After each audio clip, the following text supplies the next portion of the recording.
di malam hari.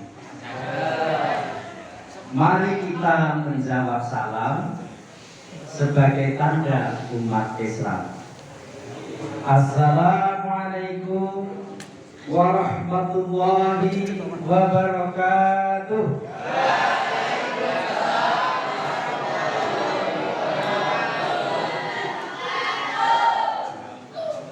Mengucapkan salam hukumnya sunnah.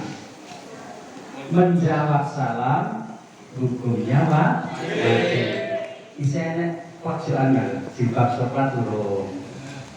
Assalamualaikum warahmatullahi wabarakatuh.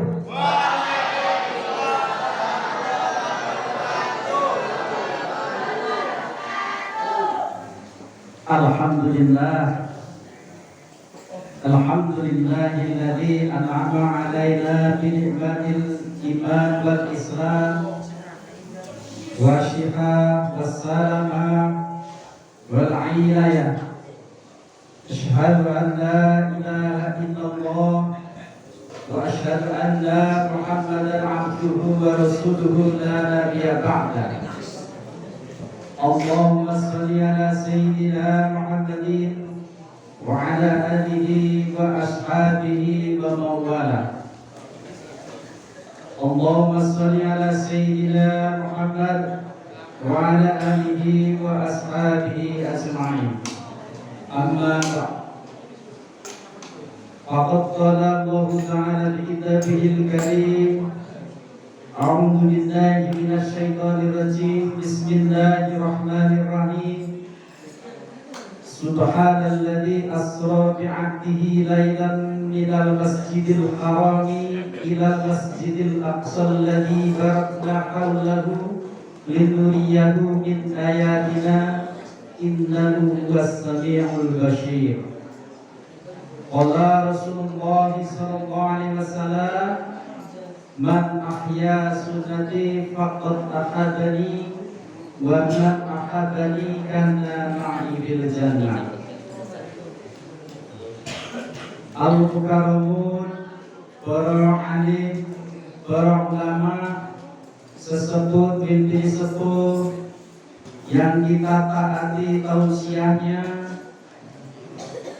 Al-Mukaramun wal Mukaramah, para ustadz, ustadzah, MTS, Ma'arif, Ariboyo, Mojopurno. Tapi kecamatannya Ariboyo. Tapi betul salah. Anak-anakku yang saya cintai, yang saya banggakan, yang ganteng-ganteng, yang cantik-cantik.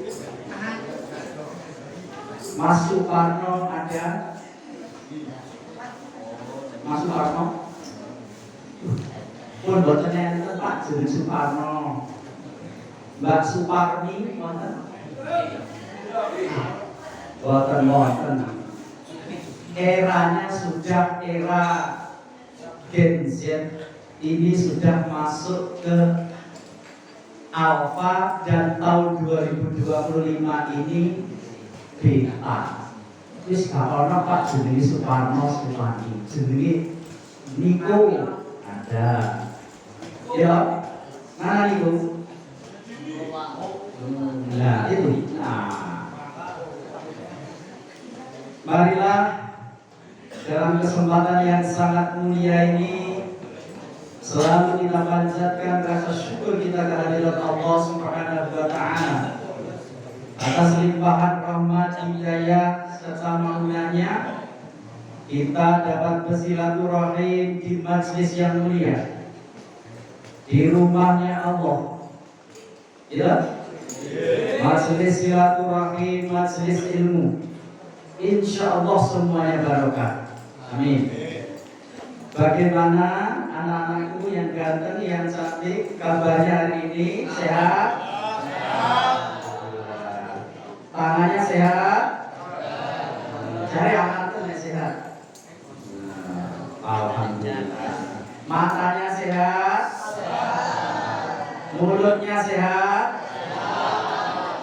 Tak buktekne engko nek mulutnya sehat dijogo aja ngasih ngomong dhewe nek pas pengajian. Oh, terus ngomong sehat ya. Bapak Ibu para ustaz-ustazah sehat? Ini kan aku ya. Ustazahnya yang di depan itu panas betul kok di situ. Oke. Dompetnya sehat, Bun? Alhamdulillah. Niki liburnya 5 hari itu. Dompetnya harus sehat. Ben iso dolane mulite karo putra putri ini. Amin. Salawat serta salam marilah kita sanjungkan kehadirat Nabi kita Muhammad SAW, Nabi the first and the best man, mendapat gelar Rasulullah, mendapat gelar Al-Amin, manusia yang paling sempurna di muka bumi, yang bisa memberikan syafaat pertolongan kepada semua umat manusia. Maka dari itu jangan sampai kita tidak bersolawat kepada Kanjeng Nabi, karena beliaulah yang bisa memberikan pertolongan. Di mana? Di akhirat, di yaumul qiyamah. Urung siko, ya. Tapi di dunia pun sebetulnya juga memberikan syafaat melalui apa? Ajaran-ajaran Rasulullah SAW. Anak-anak semuanya siap untuk ngaji hari ini? Betul? Nah, nih. Sekarang kalau siap, diangkat tangannya yang kanan. Angkat. Nah, nanti setelah mendapat aba-aba dari saya, tepuk pundak sebelah kiri teman-temannya. Sing pinggir ora nek netu tembok. Nggih. Ayo. Angkat tangannya. Nggih. He. Nah, ditepuk tangan ya. He. Nah, ayo, kakak. He. Anak soleh. Ayo. Cinta Allah. Cinta Rasul. Cinta ayah. Cinta ibu. Cinta guru. Cinta besti. Besti ke sopan, Pak. Besti ke yo dulure. Besti ke yo kan ane. Besti ke yo pacare. Mosok di pacaran guys. Ngerti orang lis. Sekarang yang kiri diangkat. Yang kiri. Kalau yang kiri diangkat berarti tepuk pundaknya yang sebelah kanan temannya. Ayo, diangkat semuanya. He. Anak soleh. Ayo kita ngaji. He. Anak soleh. Jangan lupa kita ngopi.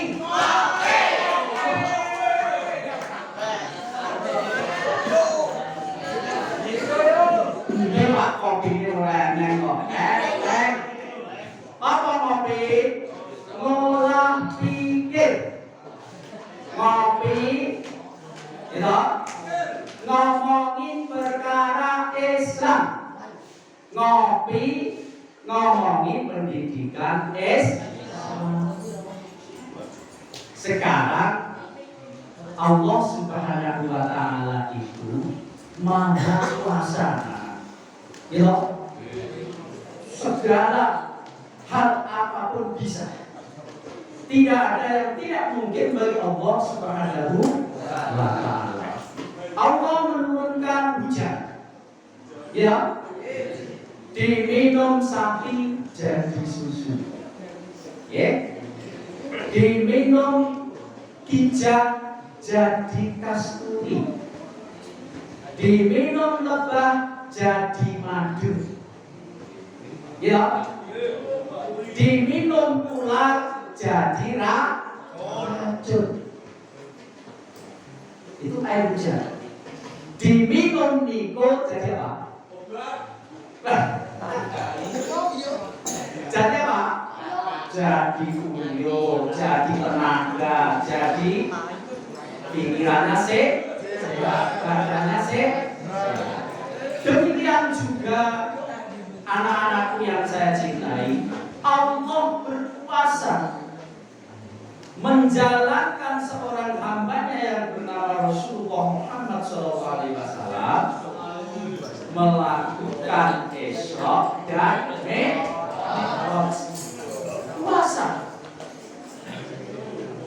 Sekarang kalau pengertian Isra dan Mi'raj menurut bahasa, ya, itu adalah dijalankannya atau diperjalankan Nabi kita Muhammad SAW dari Masjidil Haram ke Masjidil Aqsa dengan secara singkat dan kilat, karena menurut ilmu tafsir Al-Misbah yang ditulis oleh Profesor Quraisyihab, tanwin lailan itu bisa bermakna banyak, bisa bermakna sedikit.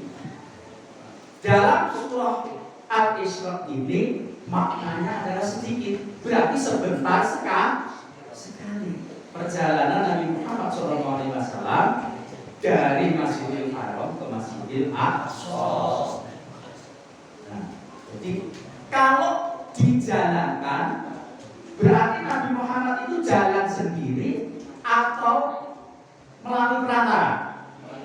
Melalui perantara. Maka dari itu, karena melalui perantara, maka kita harus yakin, harus beriman bahwa Nabi Muhammad SAW melakukan perjalanan Isra itu nyata adanya. Ya, karena saya bukan Allah Maha Kuasa, apapun bisa dilakukan. Nah, sebelum Nabi Muhammad SAW melakukan Isra dan Mi'raj 1 tahun sebelum Nabiullah itu hijrah ke Madinah, mendapat tantangan yang luar biasa, mendapat celaan yang luar biasa dari kafir Quraisy, dari orang Yahudi. Loh, mosok Nabi Muhammad ini nabi, wong nabi kok diunakkan, padahal nabi ini biasanya manggone ning Palestina. Banyak sekali nabi itu diturunkan di Palestina, di Masjidil Aqsa. Apa ya roh Nabi Muhammad itu pintune Masjidil Aqsa iki pira? Dinyek. Nggih, dinyek kalau orang yang sebelum melakukan Isra itu Nabi Muhammad juga diberi ujian yang luar biasa. Istrinya yang dicintai kabundut kalian Allah Subhanahu wa Ta'ala. Sehingga para mufassir menyatakan bahwa Isra Mi'raj Nabi Muhammad itu tujuannya di samping mendapatkan perintah sholat, juga menghibur Nabi Muhammad SAW yang telah mengalami kesusahan, dihibur oleh Allah, dijak melaku, dijak healing. Nek cara sakniki mboten bahasane kaum milenial, kaum generasi Zoomer. Oh, Zoomer. generasi yang lahir tahun 1997 sampai 2012 itu adalah generasi Z. Generasi Z. Gitu. Kalau saya sudah 50, Bapak Roisul Madrasah 50 ke atas, itu generasi X. Ya, diri-diri Mas. Sing 2020 iki nek duwe putu, nek duwe adik masuk generasi Alpha. Ini ciri-cirinya ya macam-macam generasi niku. Nek generasi Z, generasi Alpha seperti kamu, generasi kuwi sosialisasinya kurang. Hidupnya lebih banyak di depan HP, di depan kami. Makanya diceruk kata gak teknik. Yo sekolah ciri-cirinya generasi Z. Makanya Bapak Ibu guru ya kudu dimaklumi. Memang setiap generasi punya karakteristik sendiri. You know? Kembali kita kepada Isra Mi'raj.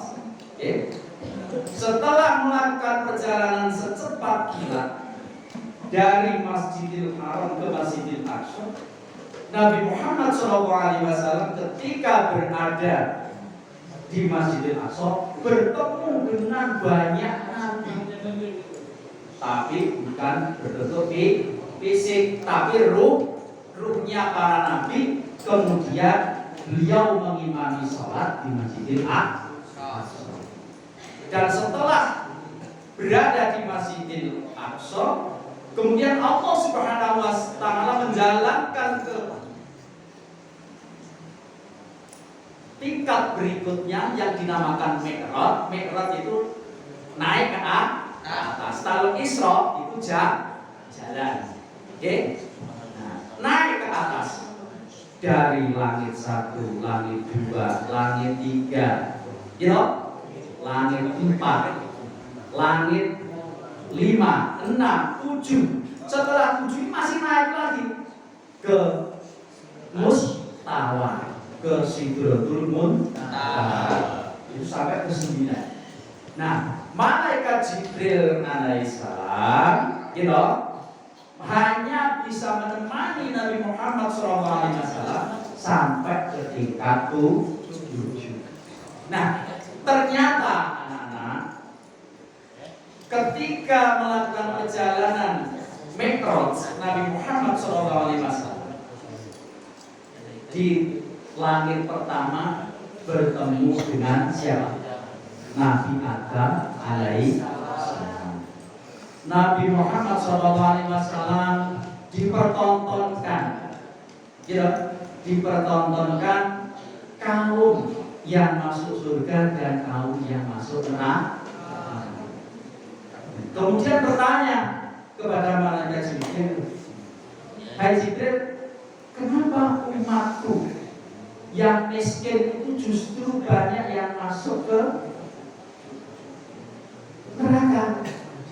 Nah, setelah kembali ke bumi, cerita di para sahabat bertanya, "Ya Rasul, apakah umat-umat Islam yang miskin yang masuk neraka itu miskin harta?" Jawab Rasulullah, "Bukanlah malu, tapi miskin ilmu. Mereka tidak tahu, mereka tidak memiliki ilmu. Maka dari itu, marilah anak-anak semuanya, kesempatan anak-anak belajar, kesempatan muda ini adalah kesempatan yang paling bagus. Ibaratnya apa? Melukis di atas batu. Nesa, Pak Gagung ini, niki podo karo melukis di atas air, bar moco ilang. Gitu, pohon aku gambar di luar banyu, gampang hilang. Tapi nek belajar waktu usia sekarang seperti anak-anak ini luar biasa, melekat di pikiran. Nah, itu. Kemudian naik ke langit berikutnya sampai ke tingkat yang terakhir yaitu di Sidratul Muntaha, Nabi kita Muhammad SAW mendapatkan perintah apa? Salat. Berapa waktu? 50 waktu. Perintahnya 50. Kemudian bertemu Nabi Musa mengharapkan ke Nabi kita Muhammad, ya Rasul, umatku tidak akan mampu kalau sholat 50 kali. Mintalah keringanan kepada Allah Subhanahu wa Ta'ala. Akhirnya Nabi Muhammad SAW memohon kepada Allah Subhanahu wa Ta'ala agar diturunkan menjadi 45, menjadi 35 dan seterusnya. Pada akhirnya sampailah kepada perintah sholat itu 5 waktu. 5 waktunya apa? Subuh, zuhur, asar, maghrib, isya. Itu 5 waktu. Itu akhirnya menjadi kewajiban umat Islam sampai sekarang dan bahkan sampai hari kiamat. Anak-anak yang saya cintai, yang saya banggakan, mengenai Isra Mi'raj ini, anak-anak dapat memperluas pengetahuan di berbagai sumber, berbagai literasi, di perpustakaan, di media sosial. Mari kita baca sejelas-jelasnya apa itu pengertian Isra Mi'raj dan tujuannya apa, manfaatnya apa. Yang jelas, Isra dan Mi'raj itu adalah perkara gaib. Kita sebagai umat Islam yang beriman harus percaya, harus mengimani. Karena orang beragama itu tidak lepas dari keimanan. Orang Islam itu punya kekuatan, punya tujuan, punya amalan 3 yang dinamakan trilogi dalam agama Islam. Apa itu yang pertama? Keimanan. Yang kedua ibadah. Yang ketiga adalah akhlak. Ketiga hal ini harus anak-anak lakukan, harus anak-anak jalankan. Wong beriman tok tanpa beribadah juga tidak sempurna. Beriman dan beribadah tidak berakhlak juga tidak sempurna. Karena Nabi Muhammad SAW itu diturunkan ke bumi tidak hanya mengajarkan keimanan, tidak hanya mengajarkan ibadah, tapi juga mengajarkan akhlak. Innama bu'istu liutammima makarimal akhlak. Tidaklah aku diutus kecuali apa? Menyempurnakan akhlak. Nah, yang namanya keimanan itu, anak-anak, saya beri gambaran ya. Percaya kepada sesuatu yang tidak nampak, tidak gaib. Iman kepada Allah. Allah itu gaib, tapi wujudnya ada, tidak bisa dilihat. Kemudian pahala juga begitu, dosa juga begitu, seperti apa, ruh itu seperti apa. Itu adalah sesuatu yang gaib, tapi ada. Makanya di dalam kurikulum madrasah sanawiyah itu ada yang namanya pelajaran agama dibagi beberapa macam. Ada akidah akhlak, ada fikih, ada tarik sejarah. Nah, akidah ini menyangkut keimanan, iman kepada Allah, Rasul. Seperti Rasul Isra Mi'raj itu tidak bisa dilihat, tapi kita harus percaya. Kemudian dalam masalah ibadah diajarkan di dalam ilmu fikih. Bagaimana tata cara sholat, bagaimana tata cara puasa, semua ada di dalam ilmu syariat, ilmu fikih, ilmu muamalah dan seterusnya. Kemudian akhlak juga begitu. Bagaimana kita tidak marah, bagaimana kita ikhlas, bagaimana kita tidak iri, bagaimana tidak sombong, itu dituangkan dalam kurikulum pelajaran MTS. Nama apa? Akidah akhlak. Itu jadi apa? Akhlak itu buah iman dan ibadah. Ini kita kok loyo. Nah, saya dan semangat tak wehi kuis. Sopo sing iso merasa bisa, merasa berani maju.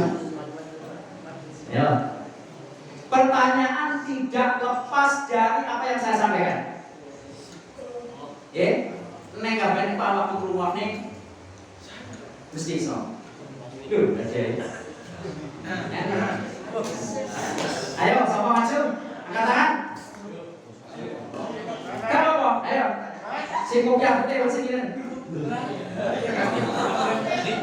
Awas Pak, itu Pak. Ayo, maju. Nah, kita maju. Kok salah Pak? Mungkin ada yang dari anak putri. Maju. Pak. Ayo, silakan. Yo. Salam sih. Nah. Perkenalan ya. Namanya siapa Mas? Alvin, Alpun, 1000, 1000 nih. Maksudnya berulang 1000 karunia. Sekaligus ini juga perkenalan saya dan Mas Alvin dan buat semuanya ya. Nama saya Bapak Geduk Setia Budi. Alamat saya Desa Belotan, Kecamatan Mindo, Kabupaten Magetan. Saya ini masih saudara Ibu Khofifah Indar Parawansa. Sini Ibu. Gubernur. Nah gubernurnya Pak Ibu di saudara, mesti kenal dong. Juga masih saudaranya mantan Bupati Magetan. Ciren Pak Woto. Maksud saudara jenengan Pak? Iya betul, saudara umat Islam. Ngono lho. Mas Alvin, rumahnya mana? Hah? Ngariboyo. Dekat ya? Kelas berapa? Kelas 9. Berarti siap naik kelas 7, 8, 9. Siap masuk Ali yang mana? Alhamdulillah harus dicintai. Yayasan sendiri, lembaga sendiri. Alhamdulillah. Mas Alvin, sholat yang biasa tidak dilakukan 5 waktu itu sholat apa?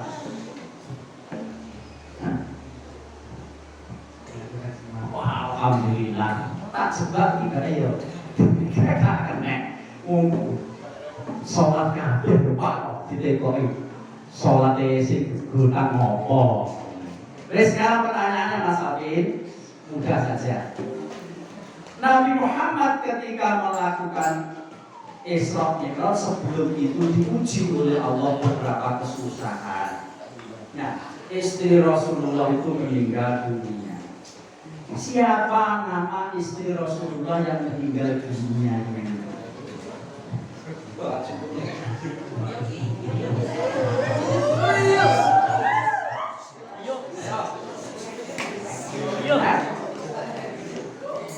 Siti Khadijah.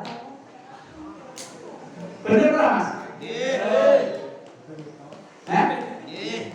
Bener Mas. Garis atas nih.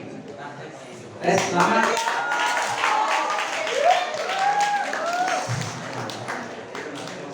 Datang. Ayo anak soleh, mari kita ngaji, mari kita ngopi. Itu bagian dari ngopi Mas. Karo mulai mikir, karo mulai bener tahu.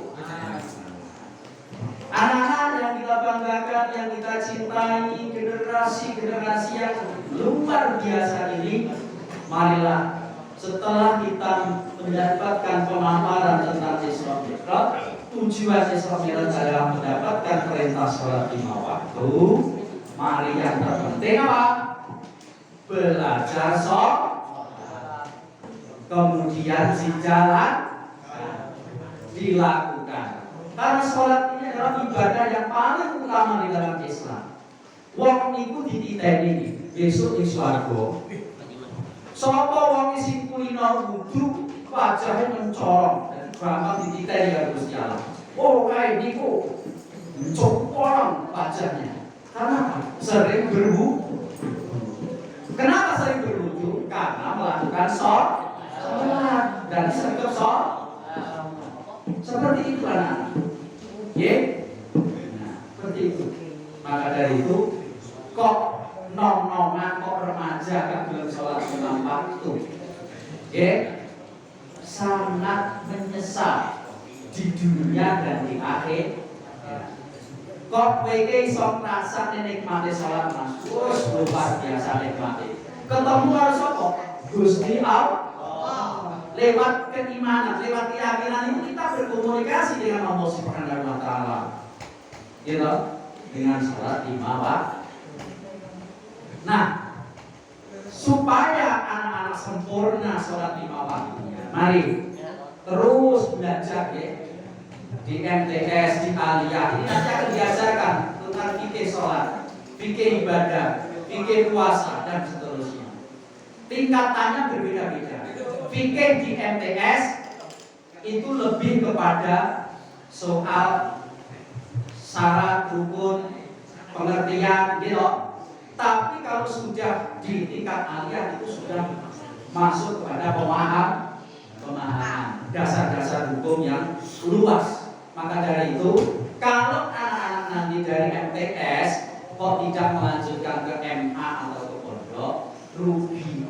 Corok proses niru gedang untuk burung payahe mateng terus dibuka, gitu.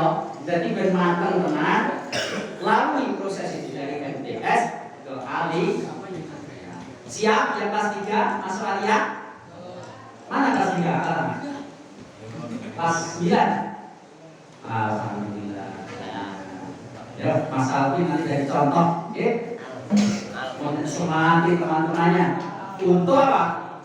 Mengajak ke sekolah jenjang aliyah yang berada di sini, yang berada di pondok, supaya apa? Ada keberlanjutan proses pendidikan ini. Nah, anak-anak sekalian, sholat supaya sholat kita itu sempurna, supaya sholat kita itu berkah, jalani sholat 5 waktu itu dengan berjamaah. Sholat jamaah kita dijamin ditompo karo Gusti Allah. Wong imame ora kusuk, makmume enek sing kusuk, berarti imame ketut kusuk. Gitu. Makmume ora kusuk, imame ora kusuk, kabeh ora kusuk, tetep entuk barokah sholat jamaah. Gitu. Maka dari itu, mari sholat jamaah ini jangan sampai ditinggalkan. Bapak Ibu, anak-anak yang saya cintai, sholat ini bagian dari terpenting di dalam agama. Sholat bangunan dulu sholat ini sebagai sadar. Tiap as-sholatu imaduddin, faman aqamaha faqad aqamaddin. Wa tarakaha faqat ada nanti. Sapa wong sing salat padha karo ngedekne agama. Sapa sing ora salat padha karo ngrubuhne agama. Lho ta. Dadi nek kene akhlak sempurna diawali dengan sholat. Kowe pengen dadi anak saleh diawali dengan sholat. Anak-anak ingin sukses tercapai cita-citanya, awali dengan sholat. Masuk masuk akal. Iya betul, karena dari sholat itu melahirkan pribadi yang luhur, melahirkan sifat-sifat yang baik, melahirkan sikap rajin. Karena apa? Hatinya tenang, hatinya sudah tenang. Melakukan apa? Sholat 5 waktu. Nah, ini penting. Ya. Nah, anak-anak sekalian, setelah proses melalui Isra Mi'raj dengan perintah sholat, maka diharapkan dari sholat ini ada hikmah-hikmah yang lahir dalam diri anak-anak, mempunyai akhlak yang mulia. Sekarang, Pak, kenapa Pak? Teman-teman saya itu banyak yang sholat rajin sekali, tapi masih punya sifat ganggu temannya, usil, isik nyolong pelem tanggani. Apa jadi? Baik. Gunting-guntingan berarti sabruk. Nah, ini anak-anak, adilnya Allah Subhanahu wa Ta'ala itu, ya, ketika Allah Subhanahu wa Ta'ala menciptakan manusia itu mempunyai potensi yang sama. Allah menciptakan manusia itu terdiri dari 2 unsur, unsur jasmani dan unsur roh atau jiwa, sehingga dikenal dalam bahasa umum manusia itu terdiri dari jiwa dan raga. Nah, apa itu yang dimaksud jiwa? Apa itu yang dimaksud raga? Kalau raga ya seperti ini, enak sing irunge mancung, enak sing bibire merekah, enak sing rambutnya bintik, enak sing kupinge ombo, ngomongnya ombo kita lah, ya jarine wong tuwek, tapi ya kabehnya tinggal usahanya. Enak sing kukuran gede-gede. Ya, itu fisik. Makanannya apa fisik itu? Nasi, bakso, seblak. Ini panganannya fisik. Kalau rohani, jiwa itu beda, Pak. Beda, Mas. Makanannya tidak seperti itu. Makanannya adalah tulang rohani, seperti sholat 5 waktu, menjaga mulutnya, berbuat baik, itu adalah makanan roh. Memberi santunan anak yatim seperti tadi, seperti tadi, memberikan santunan anak yatim. Ini adalah makanan rohani manusia. Nah, manusia itu diciptakan dalam posisi sama, punya potensi. Dadi wong apik, yo potensi dadi wong semua manusia, Pak Ustadz, Pak Kiai, Pak Gagu, para Ustadz, siapapun, termasuk kamu, gitu, itu punya potensi jadi orang baik dan juga jadi potensi orang buruk. Ya, demikian juga sebaliknya, maling, begal, peminum, tukang judol,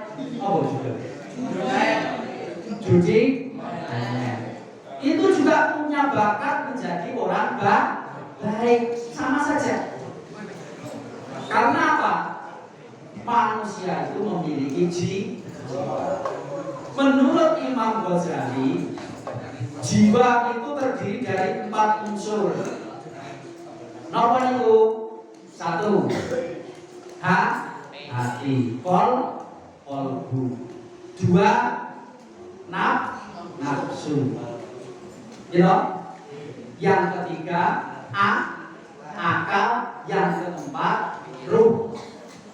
Ayo saya ini di rumah ini dijelaskan papat yo. Kabeh manusia duwe. Nomor 1 kolbu, hati. Hati ini adalah sumber manusia kebaikan. Jadi perbuatan manusia yang baik itu bersumber dari hati. Makanya orang tua biyen gitu, nek dongake anake arep budal sekolah, le sing hati-hati. Karena kebaikan bersumber dari hati. Walaupun sing mlaku sikil, sing ngobah sepeda motor ning pesene wong tuwek tetep apa? Le sing hati. Yo, engko nek kuliah ning Surabaya sing hati ya. Ora kok nduk sing sikil-sikil. Enek, nduk sing tangan-tangan. Ada. Ini sebagai apa? Petunjuk kalau sumber kebaikan itu berasal dari hati. Kemudian yang kedua adalah nafsu. Gitu? Nafsu ini adalah sumber kejelekan. Apapun kejelekan manusia itu bersumber dari nafsu. Kemudian yang ketiga, unsur jiwa itu adalah akal. Akal pikiran. Apa fungsi akal? Fungsi akal ini untuk membedakan mana yang baik, mana yang buruk. Terus cara membedakannya melalui apa? Menggunakan apa? Menggunakan ilmu pengetahuan. Misalnya, minuman keras itu haram. Daging sapi itu halal. Tidak membentak orang tua itu wajib. Misui wong tuwek itu dosa. Ini akal yang membedakan. Maka dari itu anak-anak diwajibkan sekolah, diwajibkan menuntut ilmu supaya apa? Bisa akalnya sempurna, bisa membedakan mana yang baik, mana yang buruk. Kemudian unsur yang keempat dari manusia itu adalah ruh. Ruh ini yang menggerakkan. Saya kasih gambaran, saya kasih contoh. Misalnya Parno. Siapa sendiri Parno? Ini saya Alvin, Ian, Iko, Parno, Nek Nur, Nur siapa? Nur, saya. Nek Nur ini nama tidak lekang zaman. Zamannya Nabi sampai sekarang ada. Ngomong isit mas, Nur, Nur ini punya keinginan untuk apa itu? Sholat jamaah. Sumbernya dari mana? Hati.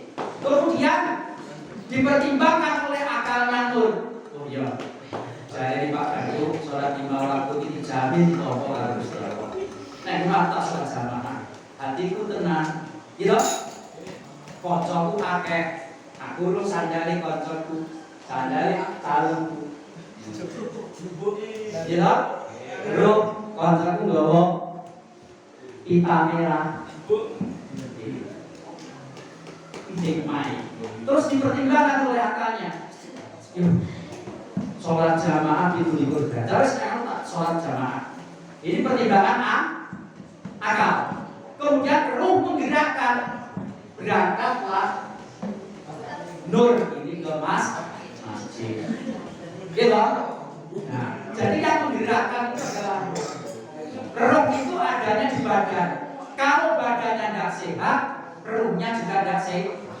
Misalnya kalau stroke, Nur ini dengan ambet, aneh mas. Maka ruhnya tidak bisa menggerakkan ke masjid, karena ruhnya nempel pada badan yang tidak sehat. Nah, itu gambaran. Kemudian gambaran yang kedua, Anton. Anton. Anton apa Anton? Ini saya kacau. Oh, oke. Ini contoh lah ya Mas Anta ya. Anton punya keinginan Baik kalau Pak Guru, gandul-gandul, dan sangat menawan, menggugah selera makan usia hari ini. Terus, mumpung orang yang luas tak sebelum kan sebelum mau ngetan sawah, kalau kuiran mesti rolas akan kok berdua kabeh tak sebelum. Akhirnya dia punya niat untuk mencuri mangga. Setelah dipertimbangkan oleh akalnya antar ini tak pertimbangin.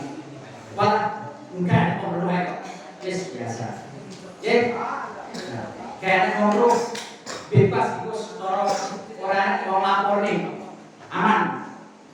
Pertimbangannya itu, wes yakin mantap dengan pertimbangan akalnya yang tidak sempurna ini karena ilmunya kurang, maka jadilah Anton itu mencuri mangga. Nah, akhirnya dicuri mangga itu, ruhnya menggerakkan ke sana dengan badannya mengambil senggrek, kemudian dimakan. Jadilah perbuatan dosa. Jadi setiap manusia anak punya potensi, sebaik apapun punya potensi berbuat jahat, sejelek apapun manusia itu bisa berbuat baik, tergantung pertimbangan akalnya baik atau tidak. Kemudian anak-anak, untuk kesempurnaan anak-anak menjadi anak yang soleh, maka di samping sholat lima waktu, anak-anak harus punya amaliyah dalam agama, dijogo setiap hari. Sing paling mudah bagi anak-anak itu apa? Membaca Al-Qur'an.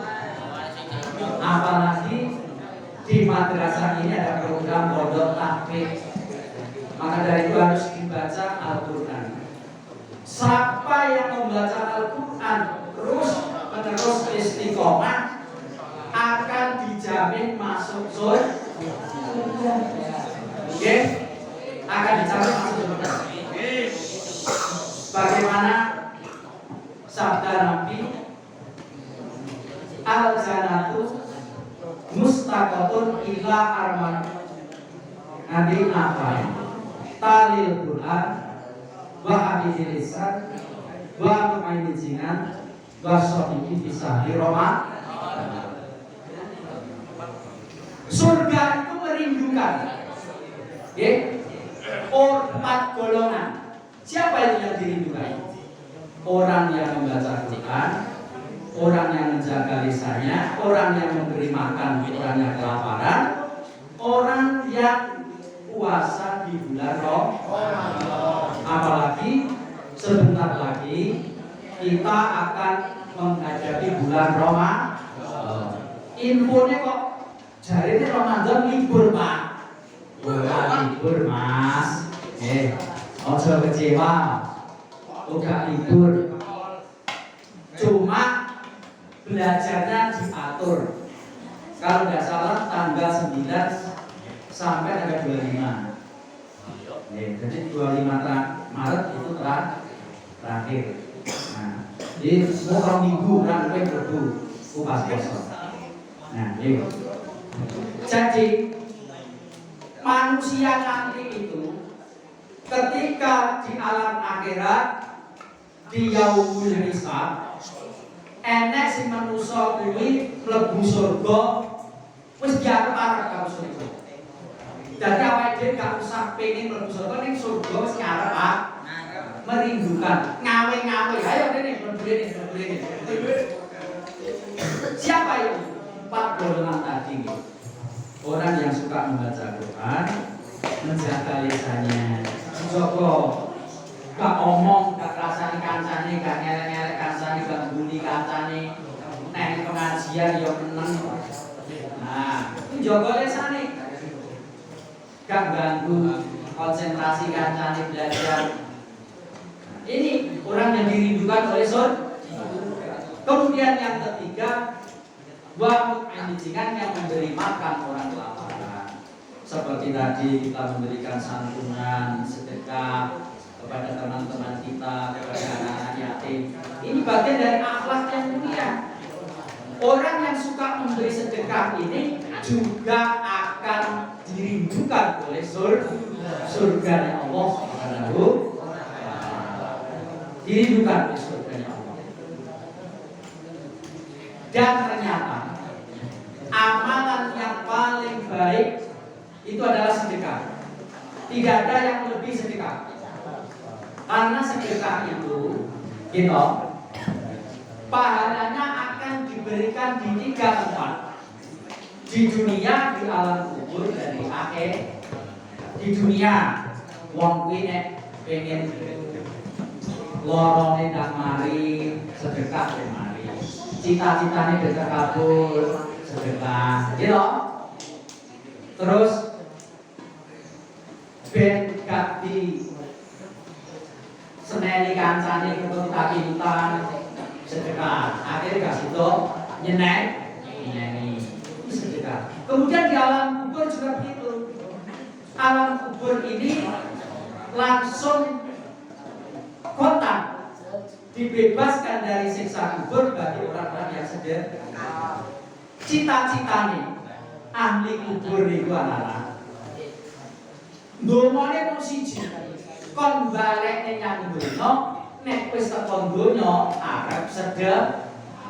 Ora kok domane kon aku ben dibalik nyang donya tak salat kan. Mergo nek salat maca Quran kuwi pahalane ning donya gak ning alam kubur gak tapi ning akhir. Nek sedekah gak. Makane ojo sedekah Mas karo kancane. Kowe nek jajan tau betul karo kancamu. Tenane. Mas, iya, ini nek jajan hidup terus, engko tuten bocah iki. Tutno, jaluk. Namanya restu, restu. Nah, itu. Nggih. Aja cetek-cetek karo kancane. Pon duwe bidang duwe siji dibuka dadi loro nek kancane loro. Nek kancane 5, Pak, ya ben dadi 5. Ben kemudian yang keempat, siapa itu yang dirindukan surga? Wasohimi fi syahri Ramadan. Puasa Ramadan. Ayo, sekarang tak tanya, Mas, utang piro poso? Alhamdulillah. Kopi putih 5. Ini bayar nyaur loh Mas. Kok nek gak buat sahur, utang masih lipat. Ini kesempatan bulan Rajab, sebentar lagi rumah ini sahuran di mall. Jika pakai kopiah, kira tamu Mas. Nanya, kalau sih nyaur. Ayo, sini. Terbang, kira tamu Mas. Alhamdulillah. Ini sing tangan.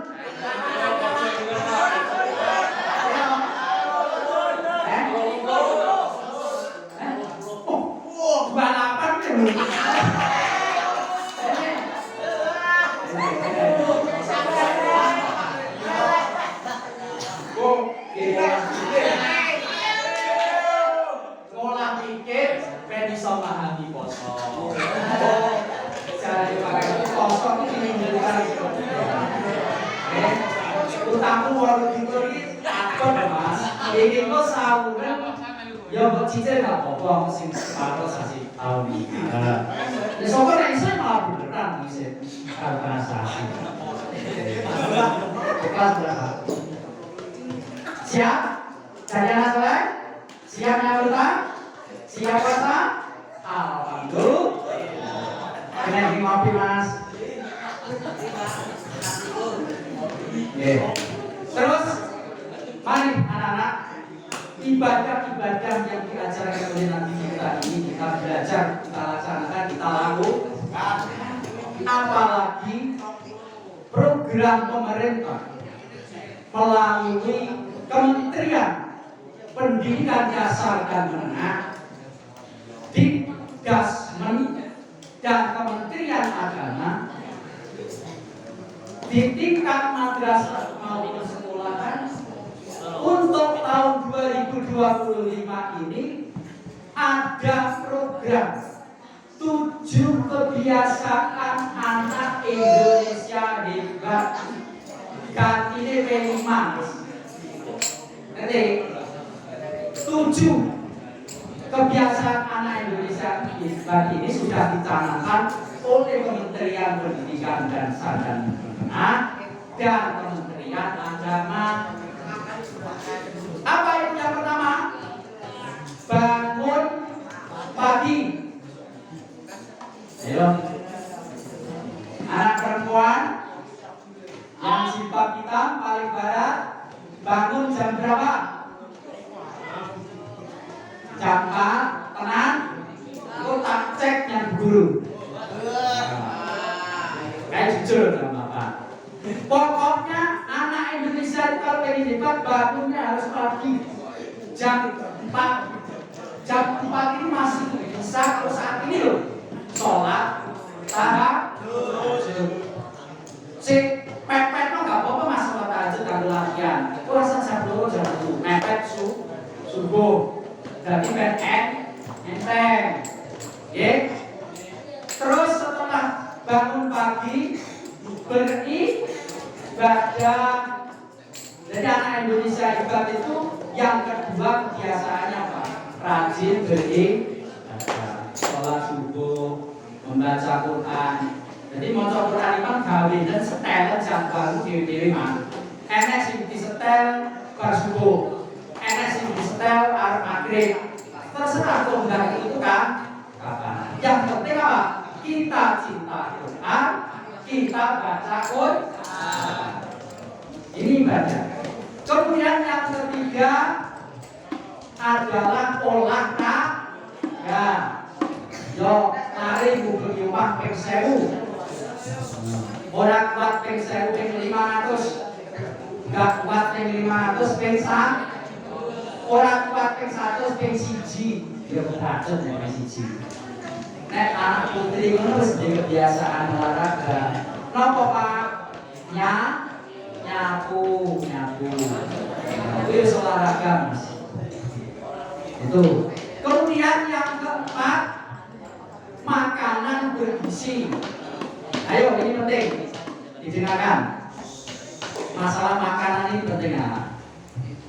Jangan makanan-makanan yang tidak sehat, yang banyak mengandung zat aditif. Zat aditif itu apa? Zat tambahan dalam makanan. Contohnya, mosok teh regane 2.500 kok lebih. Ternyata ada tambahan gula sintetis. Gula sintetis itu segera. Kemudian zat pengawet yang ada di makanan. Makanya hati-hati. Ya. Makan pilihlah makanan yang sehat. Oke? Ini. Kemudian apa kebiasaan anak Indonesia hebat yang kelima? Yaitu rajin belajar. Rajin belajar. Sregep sinau kanggo ngadepi ujian. Iki ketoke arep ujian nasional Mas. Makanya anak-anak harus siap mulai sekarang. Pak ojo gede kok Pak. Kak, anak programnya pemerintah ya butuh tak sampai. Gitu. Kemudian bermasyarakat. Kebiasaan anak Indonesia yang berikutnya. Rajin komunikasi, rajin sosialisasi dengan temannya. Tapi nek sakniki Bapak Ibu ya butuh dimaklumi tanah yo bocah milenial, bocah Gen Z. Jenengan nek tindak padetan teng ngajeng SMA 1 Bapak Ibu. Nggih. Cuwe cek pikiran. Ngopi. Tapi ora jagungan karo kancane. Jagungan karo sapa? HP. Lucu. Tapi nek generasi seperti Pak saya, Pak Ali, ini kalau di warung, ya ngomongnya dengan orang-orang yang ada di warung itu sosialisasi ngomong. sharing satu sama lain untuk keakrab. Benar Mas G. Jadi ojo dipentel nih HP ini terus.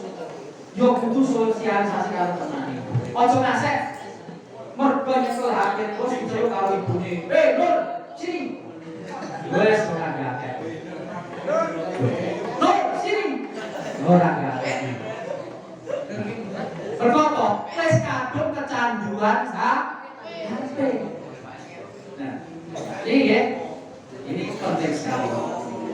Bapak Ibu yang saya hormati, anak-anak yang saya banggakan, yang saya cintai, kiranya ini yang bisa saya sampaikan dalam acara bersama memuliakan Isra Mi'raj, acara bersama memperingati Isra Mi'raj.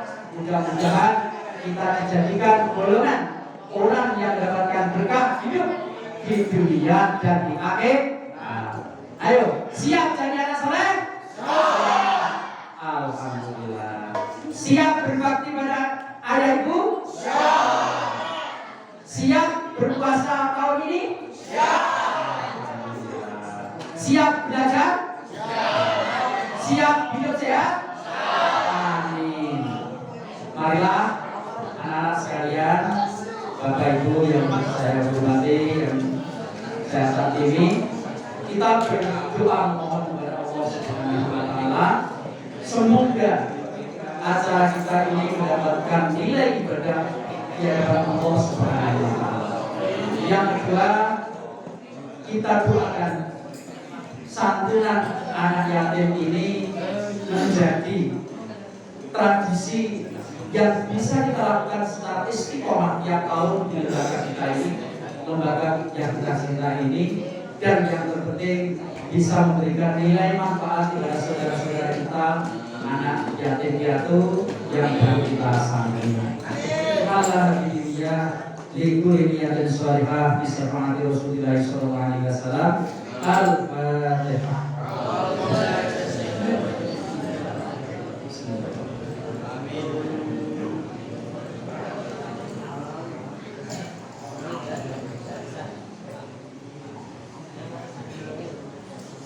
Allahumma shalli ala sayyidina Muhammadin alhamdulillahi rabbil alamin wa sallim hamdan na'imin alhamdulillahi rabbil alamin ya rabbal alamin kami yang bagi dari sekalian ma'andi asrati Allahumma shalli ala sayyidina Muhammadin sallallahu alaihi wa sallam wa barakatuh wa takbirana bi anjali hajati wa tujuhuna bi anjali sayyid wa tarfa'una bi sa'adat darajat وَبِرِكُمَا بِيَا صَلَّيَا مِنْ جَانِ الْحَيَّةِ فِي الْحَيَّةِ وَلَتَكْفَرْ مَمَاتِ اللهم ربنا تقبل دعاءنا ويسر بيا أمورنا وعظم بيا أجورنا وأحسن بيا أخلاقنا ووسع بيا رزقنا وبعد بيا بلاءنا ونبر بيا قلوبنا إنك رؤوف رحيم اللهم إنا نسألك علما نافعا ورزقا حلالا طيبا مباركا وعمرا طويلا نفعا وعلى صالحا متقبلا